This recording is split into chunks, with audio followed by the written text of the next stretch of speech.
Telangana DGP పేరుతో వ్యాపారవేత్త కూతురికి అగంతకులు బెదిరింపు కాల్స్ చేస్తున్నారు. అగంతకుల వాట్సాప్ డీపీకి తెలంగాణ డీజీపీ రవి గుప్తా ఫోటోలు పెట్టుకుని డ్రగ్స్ కేసులో అరెస్టు చేస్తామని యువతిని బెదిరిస్తున్నారు.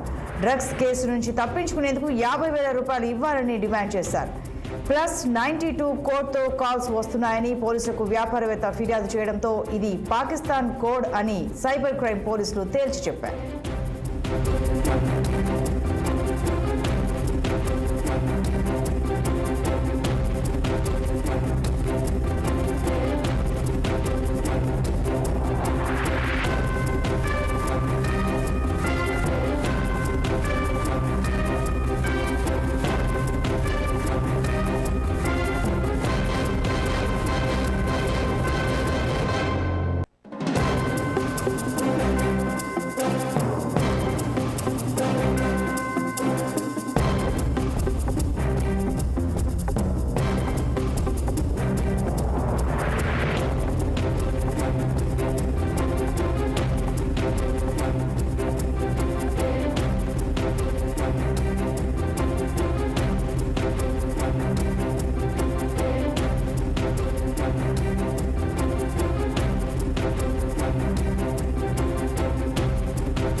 తెలంగాణ డీజీపీ పేరుతో వ్యాపారవేత్త కూతురికి అగంతకులు బెదిరింపు కాల్స్ చేశారు.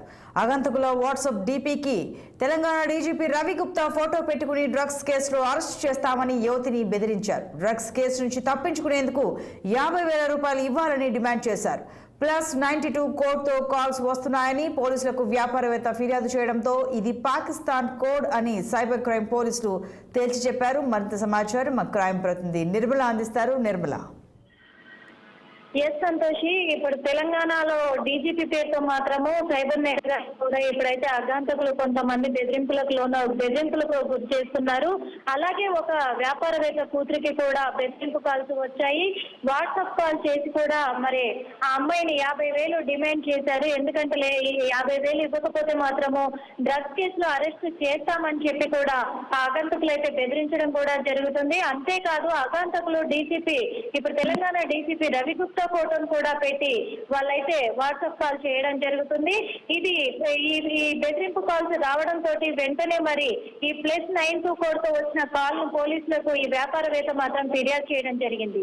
వాళ్ళు ఎంక్వైరీ చేసిన సైబర్ క్రైమ్ ఎంక్వైరీ చేసిన ప్రకారంగా మాత్రము ఇది పాకిస్తాన్ కోడ్ అని కూడా పోలీసులు అయితే తేల్చి చెబుతున్నారు. మరి పాకిస్తాన్ వాళ్ళు ఇప్పుడు ఇండియా మీద మరి ఏమైనా ఇలాంటి కోడ్ ను ఉపయోగించి కూడా మరి ఇలాంటి బెదిరింపు కాల్స్ కు పాల్పడుతున్నారా అనే విషయాన్ని కూడా సైబర్ క్రైమ్ పోలీసులు అయితే ఆరా తీస్తున్నారు. మరి దీనిపై మరింత సమాచారం కూడా ఇంకా తెలియాల్సి ఉంది. సంతోష్. Thank you.